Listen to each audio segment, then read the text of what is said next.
2020 and 2021 have been a very strange year for us, as they have been for everyone, but we've been very careful in implementing a lot of our COVID rules and regulations and making sure people are sticking to the right spaces, wearing masks when they need to be wearing masks. The assistants have never cleaned like they've cleaned before.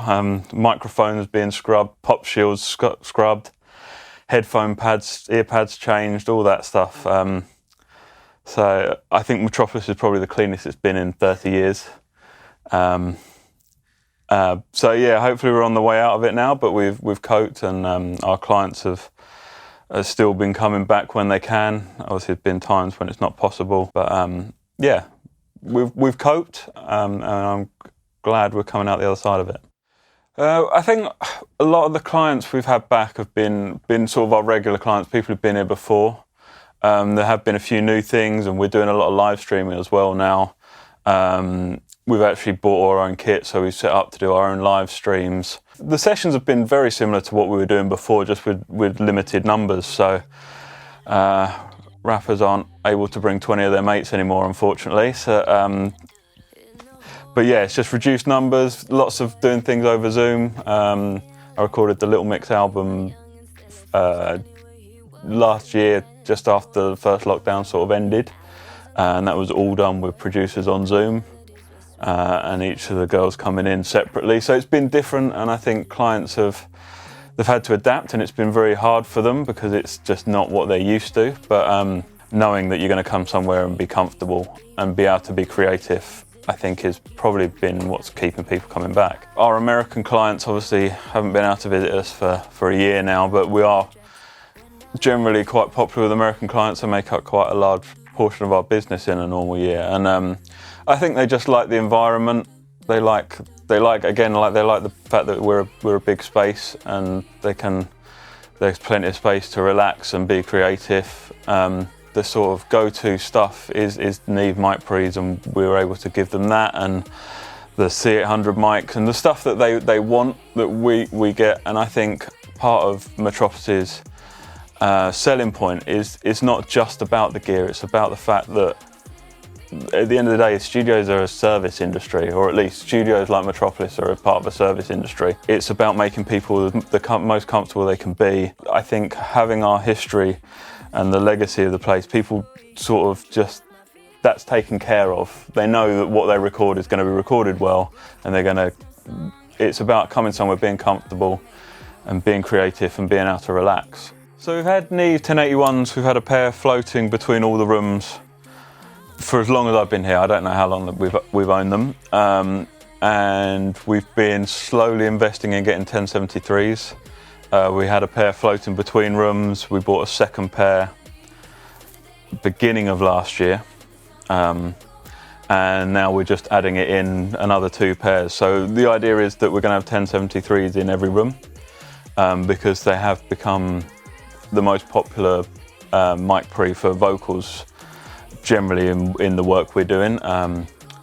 We found they were being requested on probably 90% of sessions, and a lot of our sessions are vocal sessions, and they're just a great preamp for that. The EQ sounds great, but also just using the preamp on its own it just sort of adds a richness to things that just really help things along and stop things being sterile. Generally, in terms of how we use them, if it's just a vocal session, it will be the microphone into the mic pre, probably into a compressor, and then straight into Pro Tools. We won't go near a desk or anything. There's no extra routing involved. So it becomes the main part of the signal chain after the microphone, and I think it's a big part of the sound that a lot of people are looking for. And as well as vocals, obviously they sound great on everything. So they get used on drum tracking sessions and guitar sessions, and they sort of saturate or distort in a nice way if you push them. They're just great sounding mic pre's, and it makes my job a lot easier not having to worry about that. I generally don't EQ any vocals or anything going into Pro Tools.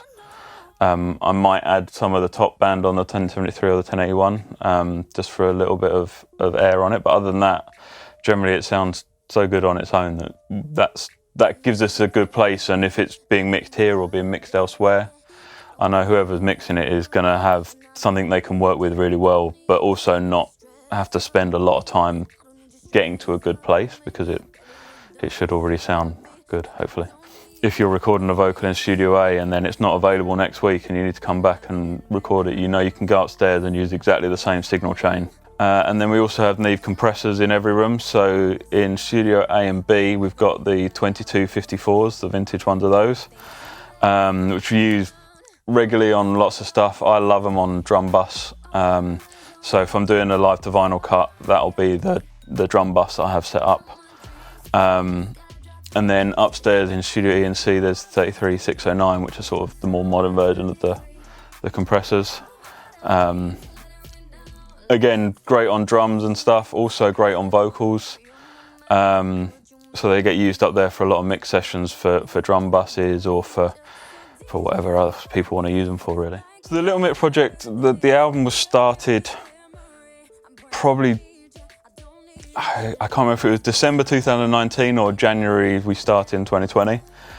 So obviously coronavirus hadn't really affected us, and I don't think anyone really thought it would. The vocal chain stayed the same for the entire project, and for all 4 girls it was and Sony C800, the Neve 1073, and then the Tube Tech CL1A. The vocal production was done by a woman called Rafaela, and she was isolating because of medical reasons and couldn't come to the studio, so she was doing all the vocal production on Zoom.